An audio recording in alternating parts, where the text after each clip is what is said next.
It's 2021. Are you ready? You know, it has been an incredible year this past year, and all the times when we come back to the first quarter of the year, we as individuals, as business owners, as people in society, take a look at our life. Where we've been, where are we going? What are we doing? What are you doing this year? What are you going to make happen this year? And again, you've heard this question before, and then some people say, well, you know, I get asked that question every single year. Well, more importantly, let me ask you this question.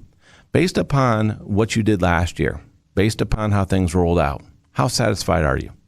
Now, I'm talking about the things you have control of. I'm not talking about the things you don't have control of. I'm talking about the things that you have control over in your life, in your personal life, and of course, your professional endeavors, what you're focused on. How'd they turn out?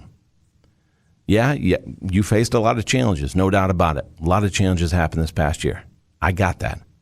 But how did things turn out for you? What is it that you focused on, that you set a goal for, and you made happen? That you say, you know what, in the midst of all this chaos, I made this happen. So this is our challenge. It's not to say that, you know, we just hope that something happens. It's that we have to have a plan for it. And you have to have a plan for what you want to happen. Otherwise, my dad used to always tell me as a kid, beggars can't be choosers. And if you're a beggar, you get what you get and you like it, right?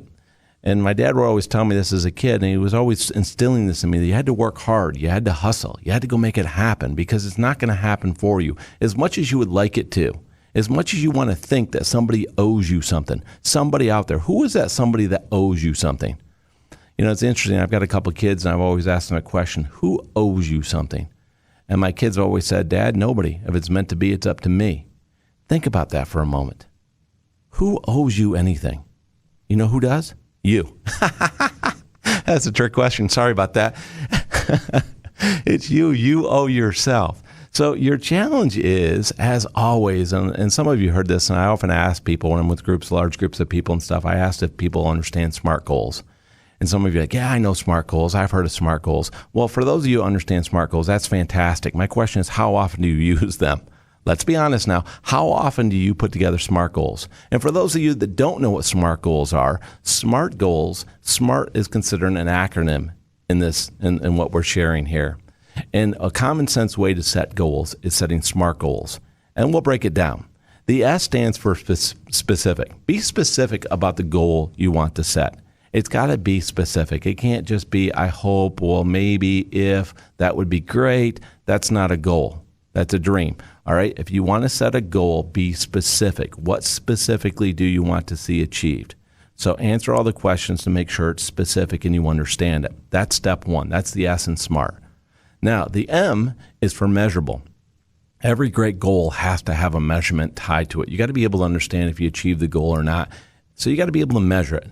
So what form of measurement are you going to tie to this goal? So tie it to it.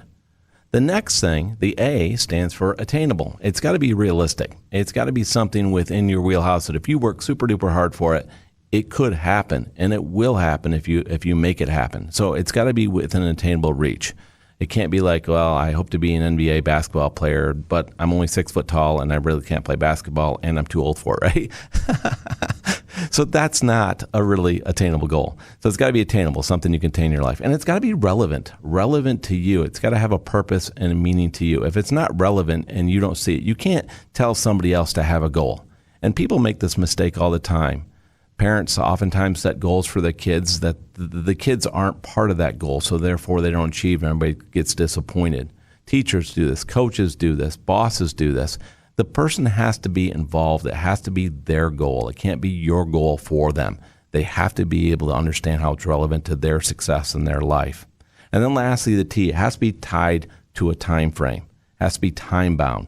So we have to look at how much time is it going to take this and how much time are you going to give it. So for instance, this year, maybe you want to lose 10 pounds. So you say, I will lose 10 pounds this year by the end of this year calendar.